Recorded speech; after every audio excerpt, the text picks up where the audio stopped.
L'invité de la matinale sur NC Première.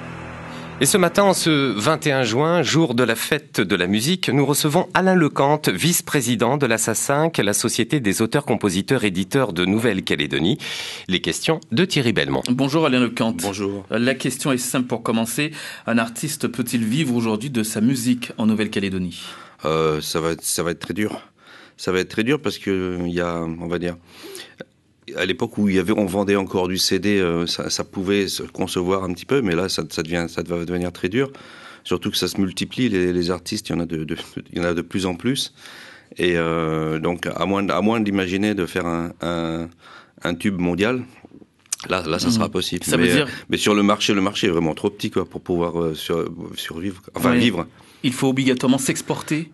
Or, c'est difficile. C'est un peu l'espoir de tout le monde, de tous les artistes qui démarrent, mais c'est un chemin très long à faire parce qu'on a un gros problème, c'est la distance avec le reste des endroits où ça se passe, quoi.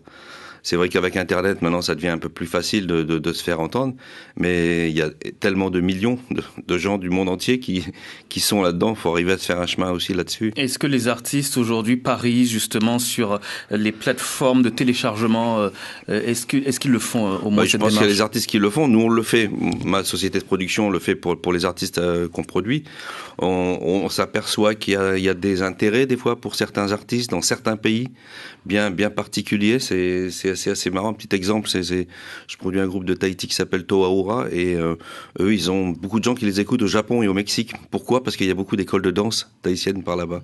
Voilà, c'est des petits exemples comme ça qui font que on se dit il y a de l'espoir parce qu'on sait jamais. Un jour, dans un coin, il y a quelqu'un qui va entendre un morceau de Hidou, de Asedjika qui va décider que ce morceau, on va en faire un tube. La vente d'albums chez les disquaires, c'est révolu vraiment ? Et il reste plus qu'un disquaire en ville, donc c'est vite fait maintenant.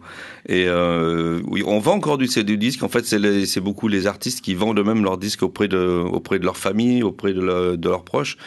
Mais c'est en train de finir. Mais malgré tout, on va dire, dans le Pacifique, on est encore le dernier pays qui produit encore du physique, enfin du CD. Et il y a certains albums qui arrivent à se vendre en quantité raisonnable. Je prends encore un exemple. Là, c'était un groupe qui s'est autoproduit, avec qui on a travaillé, qui s'appelle Yahi Tradi, un groupe d'OVA, et qui fait un carton en ce moment avec un CD. Donc, on se dit c'est pas complètement désespéré. Par contre, dans le reste du Pacifique, vous allez au Vanuatu, au Salomon, à Fidji, tout ça, il y a plus un CD qui existe. Oui, tout le monde est sur Internet. Tout le monde sur Internet, voilà. Et il y a une forte création musicale encore en Nouvelle-Calédonie.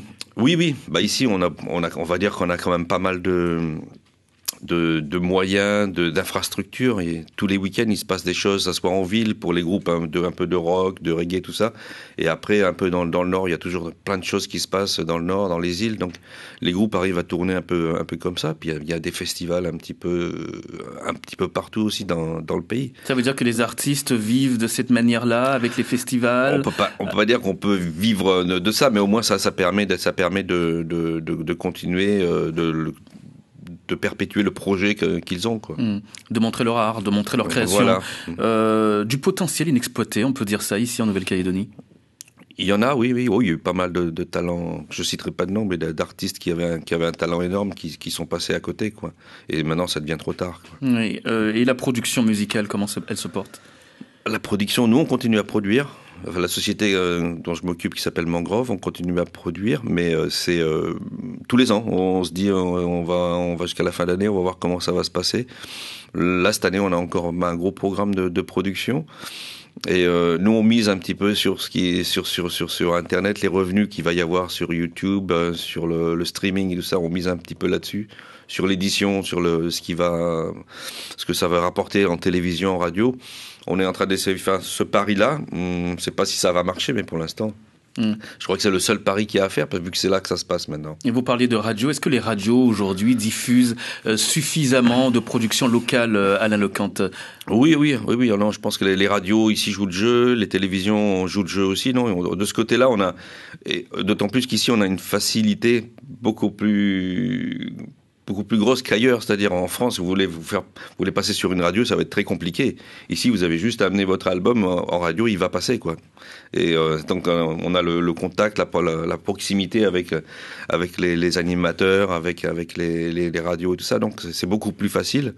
Et non, je remercie les radios et les télés qui ont toujours joué le jeu avec nous. Oui, en décembre 2016, il y a les artistes et les acteurs de la culture qui s'étaient mobilisés en face du gouvernement pour réclamer la mise en œuvre d'une redevance sur copie privée. Où en sommes-nous aujourd'hui de ce projet ?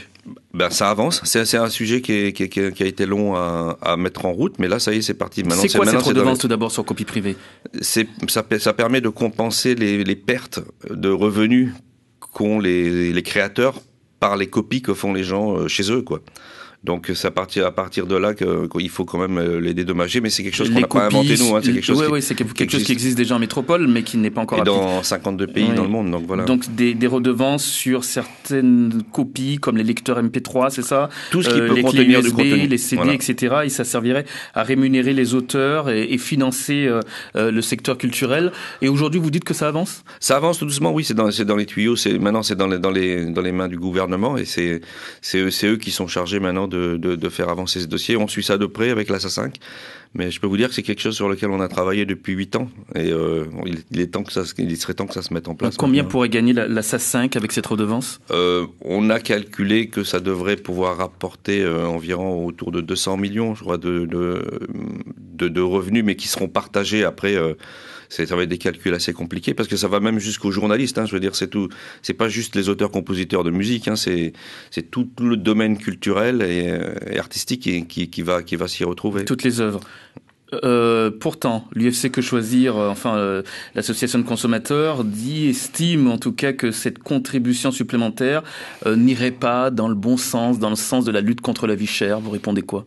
Je crois pas, parce que je sais qu'il y a une partie déjà de cette redevance qui est déjà perçue en France par les exportateurs d'appareils. Donc il y a une partie qui est déjà une partie qui est déjà payée. Donc je vois pas trop. C'est sûr que ça va peut-être amener quelque chose en plus, mais je pense pas que ça sera vraiment pas énorme. Donc le fait que ce soit critiqué, vous critiquez déjà aussi en métropole, hein ? C'est remis en question depuis des années par plein de gens là-bas en Europe carrément, mais les gens tiennent bon, parce que je pense que c'est justifié, c'est vraiment quelque chose qu'il faut tenir et qui est amené jusqu'au bout. Le financement de la culture continue à se réduire, hein. Financement public aujourd'hui en Nouvelle-Calédonie. Quelles sont aujourd'hui les conséquences de cette réduction d'argent public ? On va dire qu'il y a peut-être des gros projets peut-être qui ont peut-être un peu de plomb dans l'aile, mais quand on voit les programmes des fêtes de la musique, on voit tout ce qui se passe culturellement à droite à gauche, on voit pas trop cette baisse là. Mais c'est vrai qu'on entend dire qu'il y a des projets qui se font plus, tout ça. Mais moi, j'ai regardé les programmes des fêtes de la musique. Il se passe vraiment beaucoup de choses. Et quand on ouvre le journal, on voit qu'il y a du théâtre. Il y a toujours plein de choses à Nouméa. Si je compare à d'autres pays de la région. Et donc, je me dis, on s'en sort pas trop mal malgré tout avec ces réductions. Mais justement, la copie privée, elle va servir aussi à ça, à peut-être compenser ces pertes qu'il y a d'un côté, pour pouvoir continuer cet élan qu'il y a culturel ici depuis des années, lui permettre de rester vivant. Je vous trouve bien positif, Alain Lecante. J'essaye. Il n'y a pas de financement public, il n'y a pas de redevance sur copie privée, les artistes n'arrivent pas à vivre de leur production, de leur art, et pourtant vous dites que voilà, nous, on est là, on avance et on crée. Ça vous suffit. Quand je reviens au sujet, là, voilà, la fête de la musique, on regarde le programme de la fête de la musique, il y a des dizaines et des dizaines d'artistes de tout style de musique confondus. Bon, on se dit que la musique se porte pas si mal que ça. Après, c'est sûr que là, on parle de musique. Après, si on parle de revenus, c'est plus tout à fait la même chose. D'ailleurs, je regarde les côtés des producteurs. On était 7 ou 8 producteurs il y a 15 ans. On n'est plus que 2 producteurs sur le pays. Dans la région, il n'y a plus aucun producteur. Ça n'existe plus, ce métier-là. Donc, il faut faire la différence entre vivre de sa musique et faire de la musique. Parce que souvent, beaucoup de gens confondent la musique et puis l'argent qui va avec. Moi, c'est toujours été la musique qui m'a passionné depuis le début. Si j'avais pas été passionné de musique, j'aurais jamais fait ce métier-là. Mais il faut en vivre quand même si on veut en vivre. Voilà, on a réussi à en vivre avec toutes ces années, mais je pense qu'il y a quelques artistes qui arrivent à en vivre, mais en vivre bien, c'est une autre histoire. Et nous appellerons peut-être à partir de 7h10. Voilà.